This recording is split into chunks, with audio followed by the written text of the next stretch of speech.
Bonjour, je suis Molière, dramaturge et auteur de l'École des femmes. L'École des femmes est une comédie écrite par Molière au XVIIe siècle. Il s'agit donc d'une pièce classique. C'est pour cela qu'elle respecte la règle de la vraisemblance et la règle des trois unités.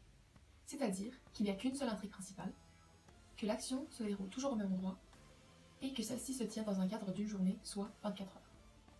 La pièce est composée de 9 personnages. Arnulf, qui souhaite se faire appeler Monsieur de la Souche, tuteur d'Agnès, Chrysalde, amie d'Arnulf, Agnès, jeune fille innocente, élevée et adoptée par Arnulf, Horace, amant d'Agnès, Alain et Georgette, les serviteurs d'Arnulf, Oronte, le père d'Horace et l'ami d'Arnulf, Henrique, le beau-frère de Chrysalde, et un notaire. L'histoire tourne autour le plan ou le stratagème d'Arnulf, qui est épouser une femme sotte afin d'assurer le fait qu'il ne va jamais devenir cocu.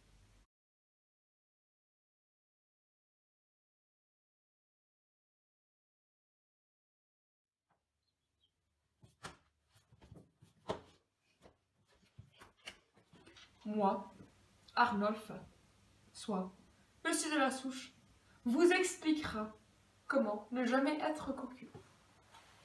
Il s'agit d'une simple réponse, et c'est épouser une sotte.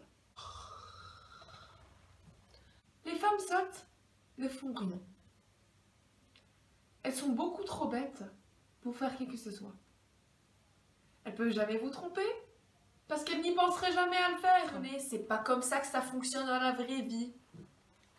Contrairement aux femmes intelligentes. Alors là, je vous dis, il ne faut jamais, jamais, jamais se marier avec une femme intelligente. Elles parlent sans cesse. Elles réfléchissent. Qui veut d'une femme qui réfléchit? Un homme veut une femme qui sait coudre, filer et lui dire qu'il l'aime. J'ai mal. Les femmes sottes, ce sont les femmes idéales. Une femme peut toujours le tromper, même si elle est sotte.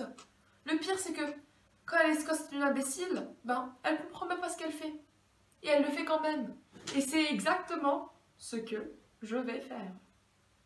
J'ai fait élever une jeune fille sotte. Sotte, sotte, sotte. Elle ne comprend rien. C'est une idiote.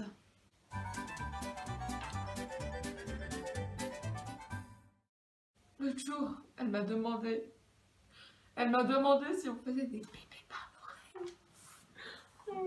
Je vous dis, hein, c'est la femme idéale. Il n'a jamais compris, il ne comprend pas, et il ne comprendra jamais.